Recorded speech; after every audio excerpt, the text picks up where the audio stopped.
Nirmala ji, we are truly delighted and honored and overwhelmed and happy and extremely proud that you have graced our first event on this brand new campus as our chief keynote speaker and our chief guest. So this means a lot to me personally. Thank you. And you have always been very kind, but today you've taken out time on a weekday to come here. We are so happy. We are so proud. We cannot express it in words. I'm sure that when you took that little walk with us, the sentiment carried through, ma'am. I'm sure, yes. Thank you. Ma'am, I wanted to start this conversation by thanking you on behalf of every fellow Indian for what you have done as a leader. And I'm sure I speak for everyone in the room, I'm sure, do I not?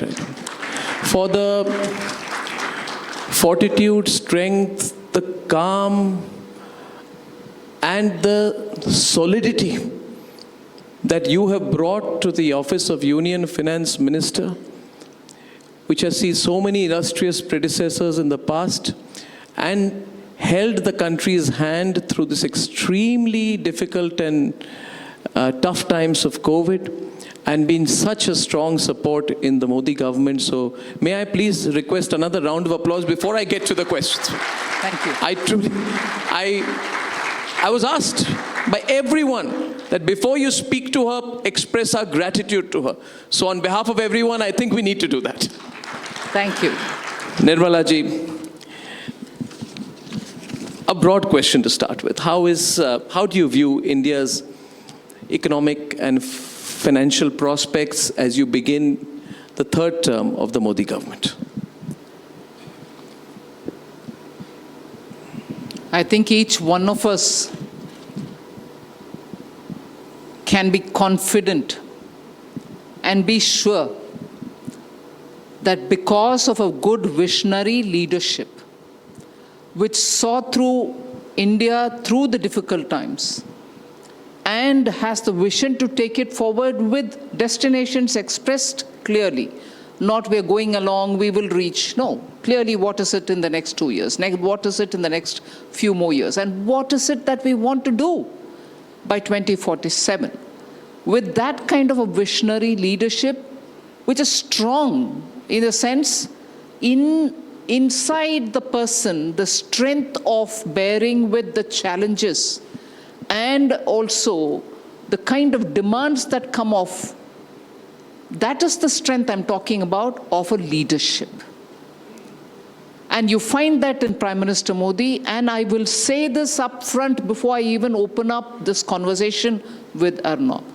A leader of that nature, keeping a team of people working with him, gives the confidence to the ordinary citizen that you are in safe hands, we will work hard, there shall not be any corruption, we are clear where we want to go along with you. It's not a dream of the leader alone. People are also resonating that voice. So to be in that team, I feel very humbled and honored. And all the praise that Arnab might give me, saying, this is what you brought to this position, this is what you did. It's a big team under Prime Minister Modi. And it is that team which is delivering it, and I don't think personally and individually I am doing some miracle. No, it's a large team and a very firm leadership which says, let's go together. If there are little challenges, if there are, criticism, we'll take it in our stride. But it is that leadership, therefore, which gives me the confidence to tell you here as an answer to this question, we as Indians can be confident that we are being very clearly taken through a phase which is full of challenges. And it is only because of that in the last few years, and it is only because of that in the coming few years, not just my assessment, global observers of Indian economy have very clearly said, India is growing as the fastest growing large economy. It shall continue to be that next year. It shall continue to be that for the next year after that as well. These are not words which I'm putting here. And therefore, the one thing which I would say, even Arnab was asking me as I was walking here, saying you went to Mexico, you went to US, what is up? the first thing I will tell you, whilst Indian citizens are confident in the leadership, Indian citizens have voted Prime Minister Modi back for the third term because they want stability, they want good governance, they want a leadership which will place India above all. There are, of course, within India, voices which pull down our confidence. I don't know if I've said this once in Briefly, Arnab's yes. own program. Sorry, I'm giving you a very big answer for this I'm question. listening very keenly, ma'am. In the Mahabharata, Yes. you would have heard how Karna's confidence was brought down only by Khan Barna, the chap who was with him as his Rathasarathi. By mistake came this side. He was meant to be there along with the Pandavas, but by mistake he's here. But he tells Karna, "Arey, you won't win, yeah. You can't achieve this. You are not capable. Who are you fighting against?" And again, continuously pouring that negativity, continuously pouring that pessimism, hurt Karna's self-confidence. He was as good as a warrior as Arjuna was.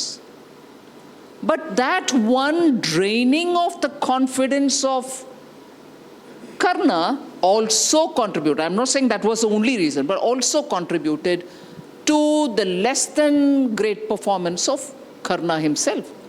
Now I'm bringing that example to say, while the whole world observes India, that against severe odds, which are globally everybody facing odds, not just India, India's own challenges are also there for us. We are somehow, along with the people's strength, moving forward with a clear leadership, stable policies, good taxation structure. Yes, we can do more for middle class. But with all this, we are able to move. But within India, there are many shalyas. So that brings your confidence down. I would appeal to everybody that these are not observations about India's strengths, achievements, and further possibility of higher achievements which are made by us. These are observed by everybody. So I would appeal through your program, Arnab, in answer to your first question, we need to have confidence in ourselves. There's a good leadership. There's a great understanding of how to take India forward. There will be challenges. There are questions about, no, burden is more on me, burden is less on them. We'll address all of them. But be confident that we are going the right path. We will achieve the destinations. Yeah. Oh, absolutely. I'm so well started by you. And in fact, I do think that as we go from 3.7, 3.8, 5 trillion, 10 trillion, I always say this, and whenever I get a chance to the younger generation, they never take your growth for granted. Yes. And you told me this once when we met last time in the finance ministry, and you said that everything, Arnab, is well thought out. Do not assume that our policy post-Ukraine, I can share this with your permission. I was having a little informal conversation with the finance minister, and she told me that everything of our country's position on economic issues during and after the start of the Ukraine crisis was very, very well thought out. And the only thing that mattered for the Prime Minister was national interest, and national interest alone. Madam Finance Minister, now we are in a slightly different situation, and we have to, I believe, prepare for a post-Ukraine situation as well. We have a new president in the US, president-elect, who has committed to ending the war within 24 hours. Even if it doesn't, it's almost seen as a certainty that it will end. My question to you is, what will the post-Ukraine economy look like? We have done very well in this period during the trajectory of the war. Should the trajectory of the war change? And because we took certain decisions, like we became the second largest buyer of Russian crude oil. Our refined oil exports went up massively to Europe. Our exports of fuels like diesel to the EU surged by 50-60%. We benefited from that. A follow-up question is, and what every observer will want to know, Madam Finance Minister, is, should the war end? Should the trajectory of the war in Ukraine end? How does our economic policies, how do our fiscal policies, and how does our approach to the world change after that? Will we have to do some resetting? See, I think it is not just the Ukraine war, even very many other developments which happen and which keep happening make us continuously be dynamic in our decision making and keep resetting. Yes. So it's not as if we are waiting for that one day when peace is going to come on Ukraine and therefore we are going to change and reset ourselves. Reset happens like in many small steps continuously, and it's an ongoing thing. But the first thing first, Ukraine war is something which PM has also said, we want peace, we want talks, we want, normalcy restored and so on. Absolutely. We are always in favor of peace and diplomatic solutions to problems. We've never promoted aggression. We've never promoted unilaterally aggression. And therefore, on that ground, there is no change. We continue to keep that. But post the war, or post any other situation, post the US elections, yes, and the kind of results which have come, as always, you asked me about reset. I'm using yes, the word consciously. As always, yes, we'll keep India's interest on the top. So wonderful. That's the reset. And that is the reset each time on doing things, but each time we keep India on the top, India's interest on the top. Yes. Ma'am, in that follow-up to that question, you recently came back from Mexico and then you had meetings in Washington, very, very recently. One particular comment of yours I found very interesting, and it's in the context of putting national interest first. If I may quote, you said that while we welcome business and investment in India, I think you said this in Washington, there must be safeguards in place given India's sensitive neighborhood. And now we need as much FDI inflow as we want. We can get 100 billion, we can get a 150 billion, it will still not be enough. How do you balance, for example, the economic potential of welcoming Chinese investments or investments from other countries with the imperative of maintaining our national security interests and our economic sovereignty as well? Because your comment was seen in that context. If you can please elaborate on that. Yes, certainly, because FDIs come from different parts of the world. And FDI coming from the last known destination may not be the destination from where that FDI springs up, if I can use that word. FDI coming from the last known destination can also be from so many different other sources coming via that destination. Your national interest being what it is, you want to be sure, ultimately, where is it coming from? And there's no compromise here. We are not making trouble to any investment which wants to genuinely come in India and be invested in India and create jobs in India. We want those investments, but we also want that so-called screen behind the investment source also to be opened up. We'd like to go through the screen and say, where exactly is it coming from? Let's understand it. Yes. We're not stopping anybody. Actually, we are inviting people to come and invest in India. Where else would you have a law-abiding society, jurisprudence and everything common law-based, which everybody knows? Delays may happen in the courts, but you get your justice, and in a transparent fashion. Youth who are very skilled, who can contribute to production. The growing middle class, which has the purchasing power and therefore a captive domestic market. So what better for an FDI compared to anywhere else? So FDIs are invited, we want more of it, but we also want to be sure that who indeed is bringing that investment. Ma'am, every word of yours is watched very closely nowadays, ma'am. And I can say this, that even when she was spokesperson of the BJP, Ms. Nirmala Sitharaman never spoke a word out of place. And as Union Finance Minister, she's measuring every word, because every comment here will be measured by the markets, companies, private sector and foreign investors. So she said something which I think has great significance. I don't know if you saw the recent comment of Vladimir Putin about the Indian economy. Did you see that a few days back, what he said? He said, Nirmala ji, that India deserves, this Vladimir Putin, I think a couple of days back, viral story, India deserves to be considered a global superpower, according to Mr. Putin, and he cited India's fast-growing economy and our ancient culture. So I think this is an incredible statement coming in, and it's an expression of his belief. Do you think the world will respond to us differently as we grow? I always wonder about it. Now we may be an object of interest and investment, then curiosity, then competition, and then people think it might get ugly.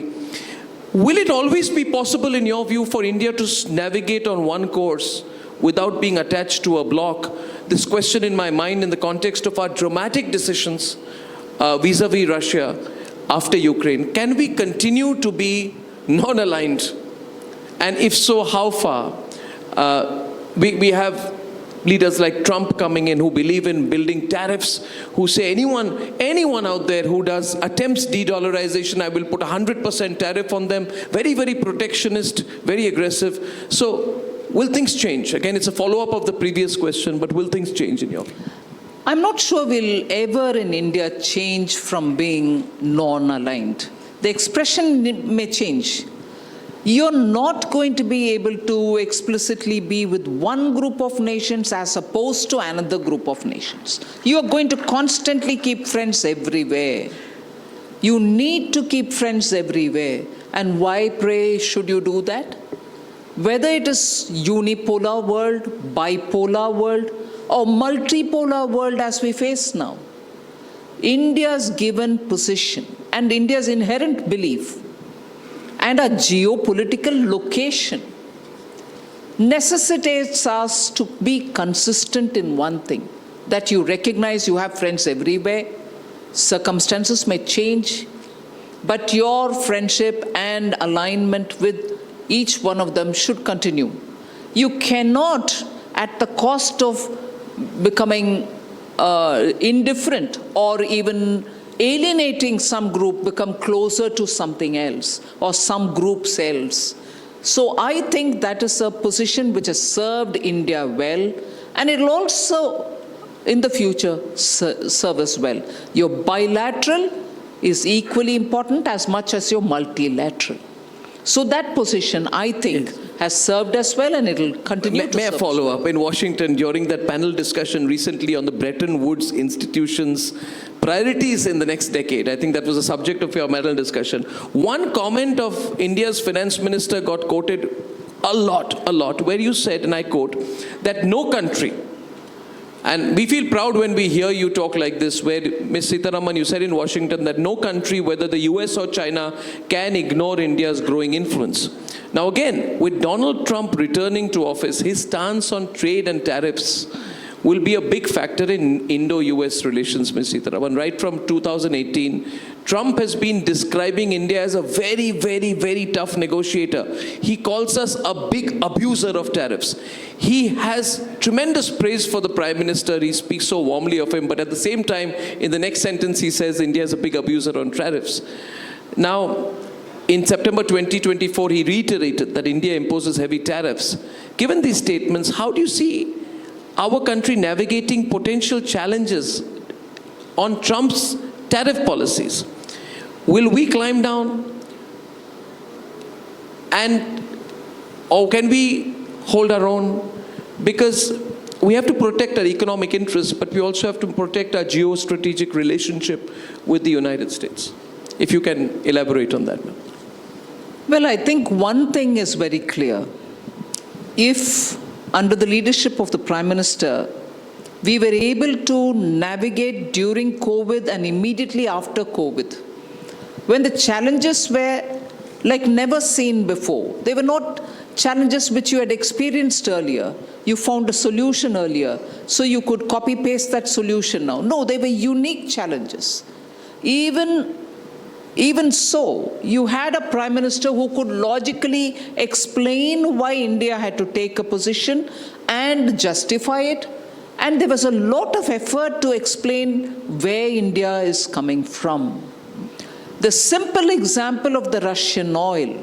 Yes. The simple example of COVID time measures. The simple example of vaccinations which came from abroad, which required 1,000 conditions to be met. Yes. And imagine the conflict, the dharma sankata of a prime minister. He wants to give vaccination to our people at the earliest. The process of getting our own vaccines ready is taking a bit more time. In the meanwhile, the temptation is that we can get the vaccines from outside, but it came with so many conditions. Were you ready to compromise on those conditions and get them? It's a different story that those vaccinations and their human fitness, Yes. as they say, are being questioned now. I'm not talking with the benefit You're of correct. that doubt which is there. I'm not talking from that, advantage of a future looking back at the past. But at that time, the dharma sankata that he faced, but made sure that we brought in something which was adept for Indian use, with Oh, yes. India's own. These are not decisions which would have gone down well with many people outside. But he had the, if anything, that the strength of the inner self of the person, that quality of that leader, who could go sit, look into eye of the opponent and say, no, please, we are doing this because of this reason. And it stood by us like a rock. The decisions have served us. And that is what is going to be carried forward as well. So even with Yes. the US case that you're putting before me, Yes. and about the tariffs, and that we've been accused of being abuser of the tariffs Yes. that we use. It is possible to explain every tariff that we have levied. It's not to control imports. But yet, do I have a responsibility towards the companies, for instance, in India, the capacities that is existing in India to produce some goods?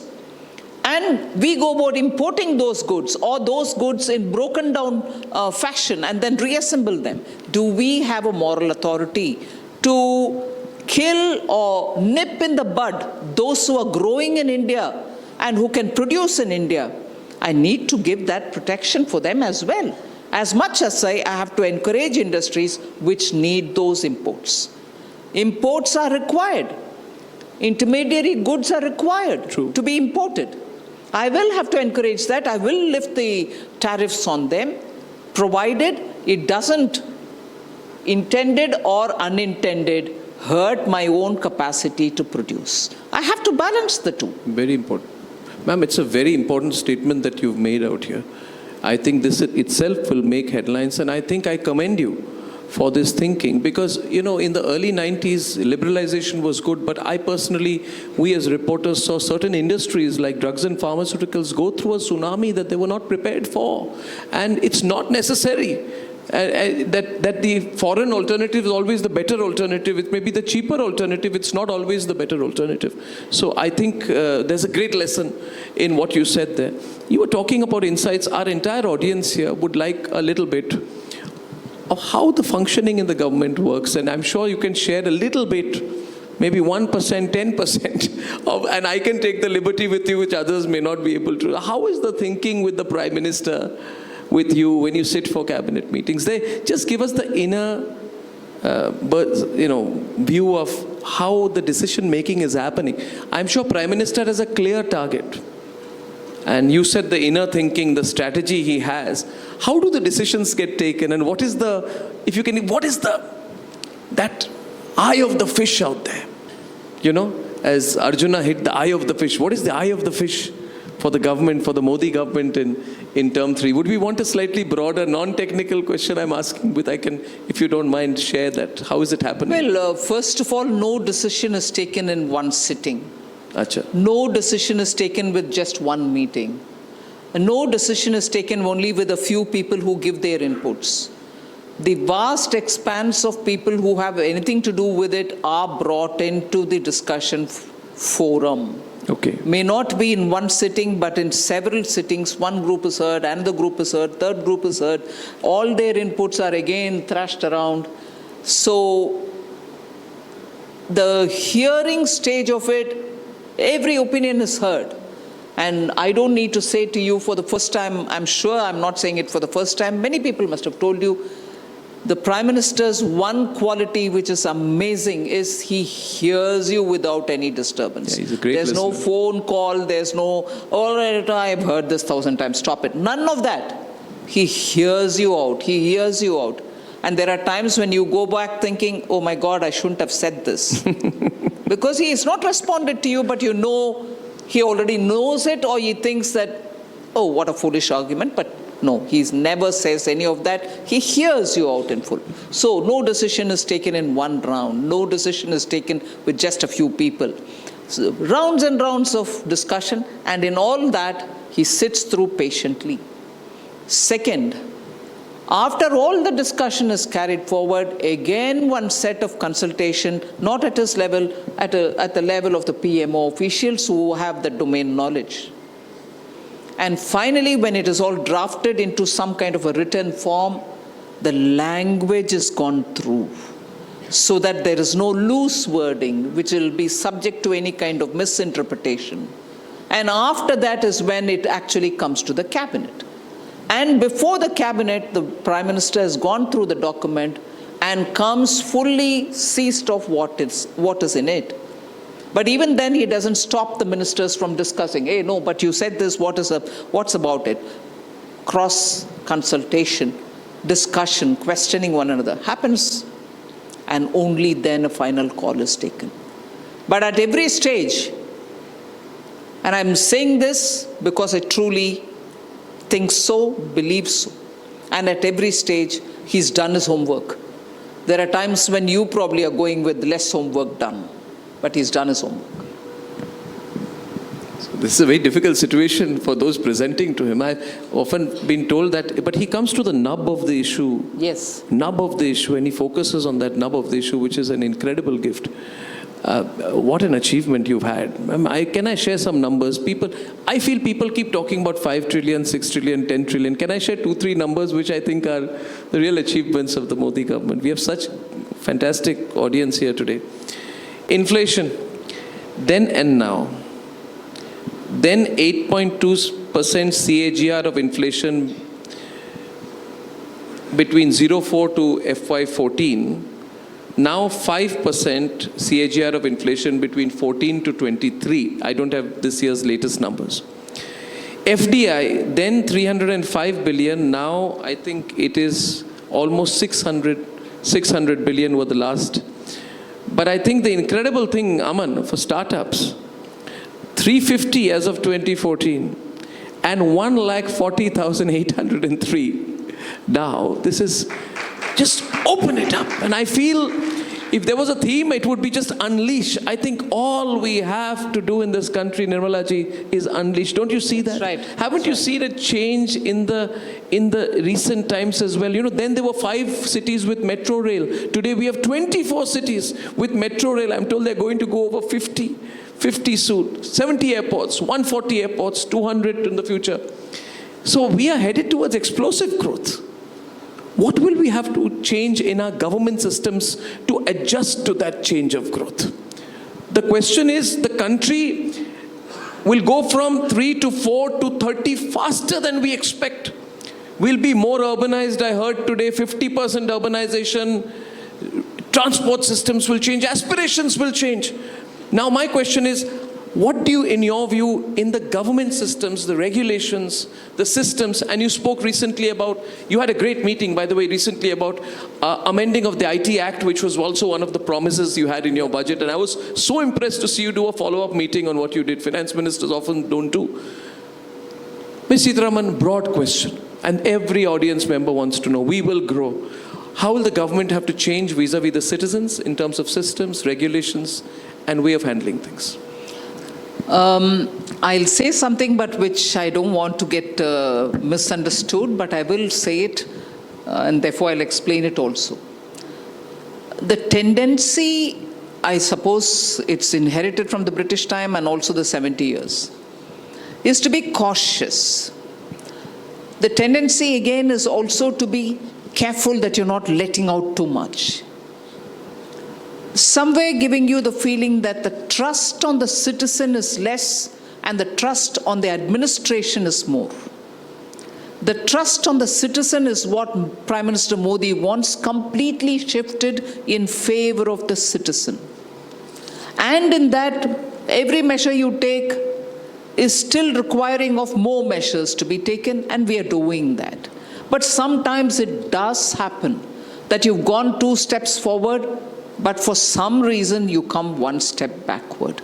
In the 10 years, that has been the one thing on which sometimes I think the attitude of the government and the attitude of the voting public and those who don't even vote is that this relationship should be on trust basis. Government should trust its citizens.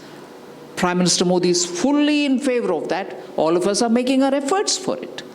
But I can't say the work is done. It's probably requires a lot more to be done. That when we prepare ourselves for a policy or a policy shifting or a tweaking of some policy, that should be the overriding consideration. It doesn't come first, it comes on asking. So that is the constant change that we'll have to keep working. It's happening more nowadays than before, but it needs to happen every time. That's where the work is. Ma'am, I can tell you the citizens also trust the government. And for any country to grow in the direction we are taking now, we need continuity. I hope I'm not misunderstood. I'm not making a political comment. But the biggest danger to any country is a big shift. When you are on a path, you need to be on the path, you need to grow on the path. And the worry for a lot of people is the 2 economic perspectives being presented today. One, your perspective, and the other perspective appears too far left, if you can call it that, though I don't think the people who push it are leftists really. But the fear of continuity, we need continuity. Everywhere I speak to business leaders, Nirmala ji, we need continuity. And I think people do trust the government to provide that continuity, which takes me to my next question. Now, I again take you back to the global scenario, and it's ironical and beautiful at the same time that nowadays an interview with the finance minister is 70% on global issues, because that's the way the world is moving. Honorable Finance Minister, recent reports have suggested there is a growing global trend towards de-dollarization. The US dollars in global reserves declined to 54% in Q4 2023. It was 70% in the early 2000s. China has also been actively promoting its currency as a possible alternative to the US dollar in global trade. And I have already told you, Trump is very aggressive on this. He says, you promote that, I'm going to build a huge financial wall in the United States against you. In the light of these developments and the need for de-dollarization, for a balancing factor in the world, how do you view India's role in this shift? Are we actively exploring alternatives? Should we do that? This was also a subject that had been picked up in the recent BRICS meeting, but it was not really followed through. How do you view this trend and potential of de-dollarization, and will it safeguard India's financial interests in a possibly de-dollarized global economy? I look at this debate of de-dollarization from the point of view of how the global south has to help one another, how emerging economies will have to safeguard their positions in terms of global reserve currencies, and also how developed countries themselves today, either because of recession or because of lack of demand within their societies, are facing a challenge of different order. So when you're talking about the larger de-dollarization debate, I'm looking at India setting a different track with countries which don't have a huge dollar reserve. Yes. For instance, in Africa, quite a few countries, because of our ties with them, diaspora, British rule, yes, we've had this tie with many African countries, particularly the East African. We do have a lot of cooperation with them. We have lines of credit given to them so that they can have their development projects built through the funds which India gives them at concessional rates. We do all this, but there is a point in time in the recent past we've had many of them unable to pay back even the concessional loan given to them because they don't have dollars to return it. So now, because we can't just leave them there, not because we want our money back, but because the fact that Global South has to do the hand-holding for itself. We'll have to help them, they'll have to be with us, and so on. So we have now started doing this exercise of talking to countries which want to have a rupee relationship. Yes. So we allow them to use rupees, pay us back in rupees, and also fund them in certain activities. So this rupee with the local currency is a method through which many of the small country relationships that we have continues. Similarly with Russia, it's not for the first time. Earlier there was a rupee-ruble trade, but the terms that time was different, and now what is happening with Russia is very different. It is possible to have some kind of a give and take, trade sense with Russia dealing in rupee and ruble. There are many other countries who are looking at, because of the way in which we've integrated our UPI, if not in every brick, but at least in some elements of the stack, we've had connection with UPI and with many other countries through the UPI. Even there you're able to see that they're willing to integrate with you through their currency or with the rupee. So not just rupee. You find in every region regional arrangements with regional currencies now being worked up so that the regional trade arrangements don't collapse for want of dollars. So to that extent, de-dollarization is inadvertently or not hitting at the dollar, but promoting things happening with non-dollar currencies. So India too has done this with many countries with whom we've had traditional relationship, with Russia, for instance, and so on. So there are countries through which now UPI payments are enabling payments through digital mode. Yes. Even there, it may not be in dollars. So very many ways in which you can address and answer the question on de-dollarization, but not with a goalpost of, are we dismantling the dollar? Are we putting rupee in that place? No, not that. There are so many things happening. What you're saying is we are not against anyone, but we are for ourselves, and nobody can question that. And we can't deny countries their development aspirations just because they don't have dollar reserve. True. Can I ask you a personal question? You seem to be, and you are, a very deep strategic thinker in your policies. You've presented so many budgets. When there is a shallow political argument against you, like when Rahul Gandhi said that how many people from which caste are in the halwa ceremony, a lot of the people in the audience, they were not amused, they were baffled at the nature of the question that was put to you, because you're a serious person, and running a finance ministry, being finance minister of India is serious business. You don't wake up and think about political issues all the time. How do you respond to it? You've been through personal attacks, people have underestimated your ability, you've every time come out strong, but when, after all these years, that kind of an argument was put, when an attempt was made to pull you into what I call caste card politics, what goes on in your mind? Because there's a politician also somewhere. So but I also think, other than attempting to pull me down, he's doing a disservice for the cause that he pretends to take up. Why so? In this case, for instance, talking about halwa, talking about how many scheduled castes are there, how many OBCs are there. If you're really intending to serve the cause of scheduled castes,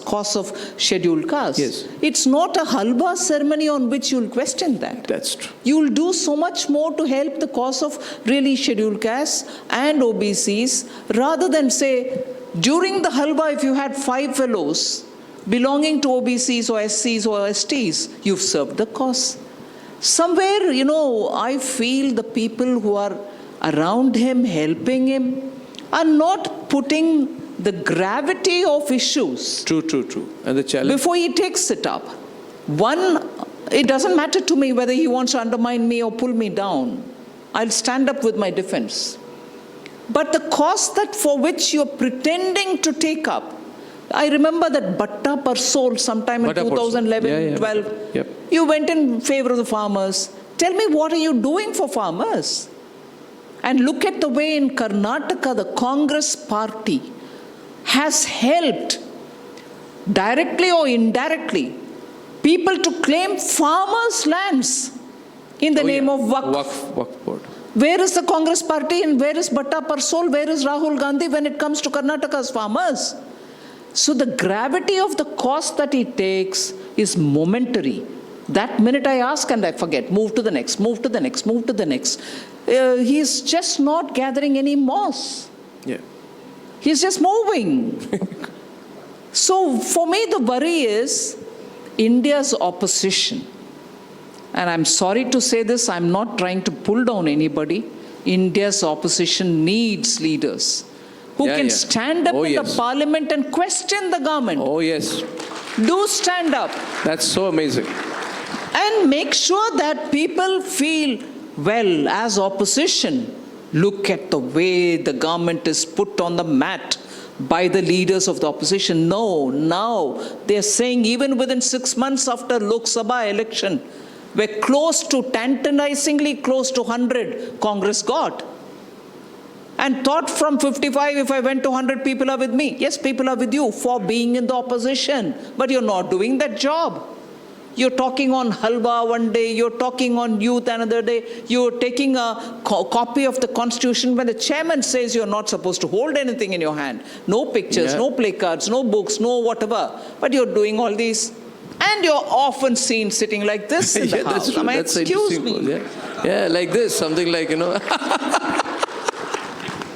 I'm sorry, I don't want to dramatize it. No, it's the truth. I want an opposition leader who sits to ask the question. Oh, yes. So the moment he gets up, all of us should say, oh my God, let's see what he's going to ask now. That's the point. You're sort of making... What can I say? I know, we need an opposition. Yes, we need an opposition. Who can speak for those who want to question the government. Yeah. They say there's a quote, a rolling stone gathers no moss. Rahul Gandhi is going to think he's very cool. He's like a member of the Rolling Stones band, given what you said. But less said, the better, Let me just change the subject there, ma'am. But on a serious note, you have opposition state governments which are in trouble. How does the center view them? The BJP goes for the kill on them. Like Himachal Pradesh, they say there's a toilet tax nowadays. And there was another controversy recently on the samosas that were meant for the chief minister were consumed by someone else. It's silly issues. Then Karnataka has a fairly interesting deficit. And we had Mr. Sitharaman actually give advice with DK Shivakumar sitting next to him that next time you make promises, please think whether you have the money for it. Problem, Mr. Kharge doesn't realize there are cameras everywhere. He was recorded saying that. We debated it at night. We keep looking for these issues also. Now, are you a little too tough with the state governments? Ms. Sitharaman, if you don't mind my asking you, because all of them point their fingers at you. All these chief ministers, they point their fingers at Prime Minister, of course, but they point their fingers at you saying, Nirmala Sitharaman, Finance Ministry, allocation of funds, Niti Ayog, they have complaints everywhere that we are not being given what are... So what if we give freebies? It's our policy. Government should support us long-term, etc. Bengal, Mamata Banerjee, all of them. So how much truth is there in that comment that there's a little bit of... Not one bit of truth. Are you sure of that? I'm sorry to sound so aggressive on No, I like you aggressive. You're no longer aggressive. When you were spokesperson, you were very aggressive. Nowadays, you've become far less aggressive. But please, we like the aggressive Nirmala Sitharaman on top of this. Arnab will be the first fellow to say, what is this finance minister? She doesn't she can't take No, please. She shouts. She gets aggressive and look at Gautam Gambhir. He's been told, why is he always confronted? He's a good cricketer. He's gone there to get to some order. Amazing. But even there we tell him, no, you can't be this, you can't be that. Like that I'll be told. No, you're not a spokesperson anymore. Why are you getting angry? Why are you giving answers like that? So I'm remaining quiet. But now you provoked me adequately. And we want you to bat like Shrikant now, ma'am. I'm honestly saying, and I repeat with my eyes wide open, looking into the very august audience. Yes, ma'am. There's not one element of truth in this, that the center is denying states their funds. Whichever state says it. I'll come and stand one-on-one to say this. It's not right. Because it may be a different story that they want more. They want more either because they're giving freebies or because they don't know to generate revenues, or they are not able to contain the loopholes, or they are not able to, look at newer ways of getting revenue. It may be anything. But to say that the center is denying them funds is absolute. Yes. Yes. I was going to say nonsense. Yes, it's all right. Maybe that's not right. No, it's all right. But baseless. Yes. See, the formulation of how much has to be given to a state for the next 5 years is decided by a finance commission, a constitution body. Yes. And if that body finally gives a report and that's accepted, and post that the formulation is on the central government, we do it accordingly. There's no way I can have, I like Madhya Pradesh more than Kerala, so cut down on Kerala, give Madhya Pradesh. Impossible. The system is completely fitted with mechanism that automatically every month the devolution happens. So that argument has been placed several thousand times, and there was one state which has taken us to the Supreme Court. And the Supreme Court has also very clearly said you go amicably sort it out with the central government on the larger issue of whether the central government should oversee the borrowings of the state, which is Article 293, given in the Constitution, an authority to the central government, because sovereign guarantee is given by the central government for states' borrowings. And therefore, the central government is vested with authority to oversee borrowings of the states. And legitimate borrowing, let us say now 3% of their GSDP, cannot be denied and cannot be put under condition. I don't put conditions for you to borrow if it is within the 3% limit. But Bengal, for example. So whichever state, within your reasonable, permissible limit you borrow, nobody can say no. But beyond that, and aside from that, you create newer bodies which don't have the legitimacy to borrow, which don't account to the state assembly, whose revenues are not controlled by the assembly. If such bodies are made to borrow, and to them you give the right of your duties, meaning liquor policy, you have excise duties imposed on every bottle which is sold, and through that the revenue comes, and you have to come to the house, meaning assembly or the parliament, to say how much you earned. Now, suppose you transfer the right of the excise completely to this body which is not accountable in the assembly, and say the revenue earnings coming from the excise duty will go to this body, with that they'll pay the loan, and the borrowing is taken without any kind of restraint. CAG has pulled up states saying, what are you doing? This money which comes out of the excise duty should go to the assembly, should go into the budget, should be accounted for, and the votes sought in the house. If that is for the next 5 years siphoned off to this body which is not accountable to the assembly, CAG pulls it up. And we say, no, that is not allowed. That kind of a borrowing is not allowed, because we have the right to oversee these kind of borrowings also under Article 293. They then say, the center is controlling me. Is this right in the first place?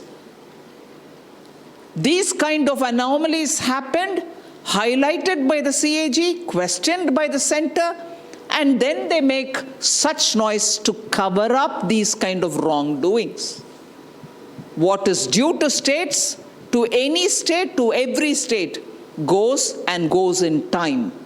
I will challenge in the 5 years that have been here, and so with Arun Jaitley's time. I will challenge if money has been delayed to any state. If you don't submit your certificate of utilization and then expect me to nevertheless give the money, obviously it won't happen. Submit your utilization in time, get your money in time. So there are so many So in Bengal, this utilization issue became a big issue in Bengal. Yes. Bengal has not given you utilization That is certificates. the Manrega funds not going there. But why should the people of Bengal suffer? Why should the people of Bengal suffer? Recently, Prime Minister got emotional in a scheme when he was announcing Yes. medical facility. And he said that I forgive, the people of Bengal should forgive me because I am not able to serve them because my schemes are not being allowed by Mamata Banerjee. And the Bengal government says, we don't need your scheme. That's right. Our scheme on health insurance is better than yours. So is Tamil Nadu. Doesn't the person in Bengal just end up suffering because of it? What is Absolutely. the person's recourse then? The citizen, whether in Bengal or in Tamil Nadu, have no fault of theirs. Yes. They are not at fault. But when state governments politicize such things, Yes. and they don't allow schemes of the central government to reach the state citizens, it's unfortunate that the citizens don't benefit. Tamil Nadu, I'm purposely bringing that on board, PM Vishwakarma Yojana. To benefit 18 such people, barbers, boat makers, fish net makers, masons, what is their caste? Who asked their caste? Absolutely. Whereas in Tamil Nadu, the politicians there, the government there, distorts it by saying Vishwakarma is a jati. You are giving it to the jati. What understanding of jati is this? And what understanding of the Vishwakarma scheme is this? When we have named 18 different activities, even if you look at the jati, are all these 18 in one jati? First of all, jati, the varnan itself is wrong. And there they've denied by giving a false argument saying PM Vishwakarma is a jati-based scheme. It's not. 18 different types of skills with which ordinary people are working. We are trying to give them skills, we are trying to give them kits, we are trying to give them some payments, and we are also extending subsidized loans so that they can build their occupation better.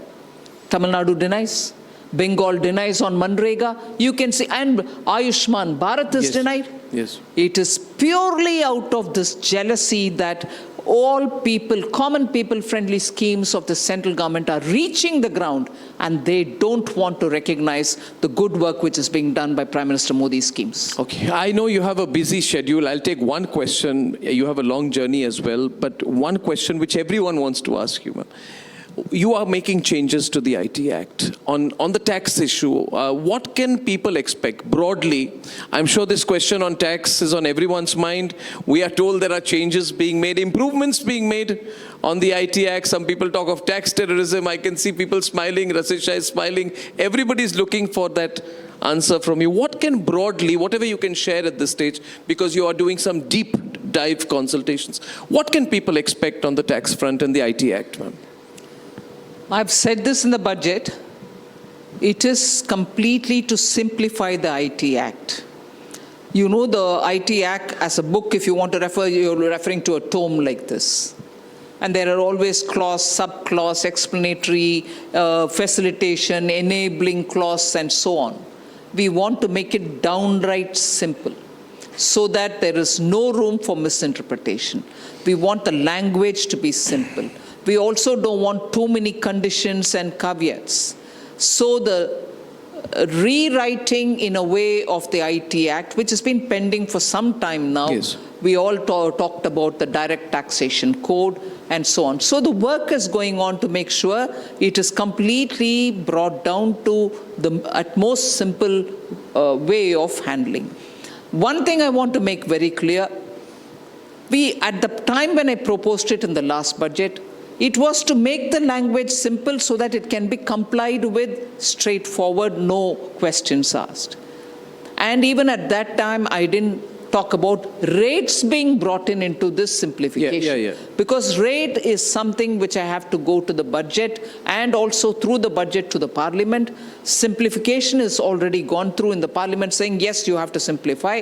But rate will be a subject of a budget and never a subject of such discussions. So here, I'm not indicating that yes, I'm changing, or I'm not indicating no, I will not change any rate. tax rate for the income tax. But I just want to say, because you talked about this particular thing, it is for simplifying so that compliance is not a burden, so that officers at the local level, in the field level, don't subject taxpayers to wrong interpretation and harass them. Don't quote certain sections which are almost dormant to harass them. Remove that element of rent seeking completely so that it becomes simple. Well, that I think we all appreciate. And we appreciate your time today. And I think this intimate gathering, where there's so many headlines today we've got from you. Thank you. Once again, without overstating at all, let me say we are very proud of our finance minister for her leadership and for being an example of true leadership in government. A round of applause for you. I think they're giving you a standing ovation, ma'am, and we are very grateful for your time, ma'am. Very, very grateful. Very, very grateful. Thank you so much.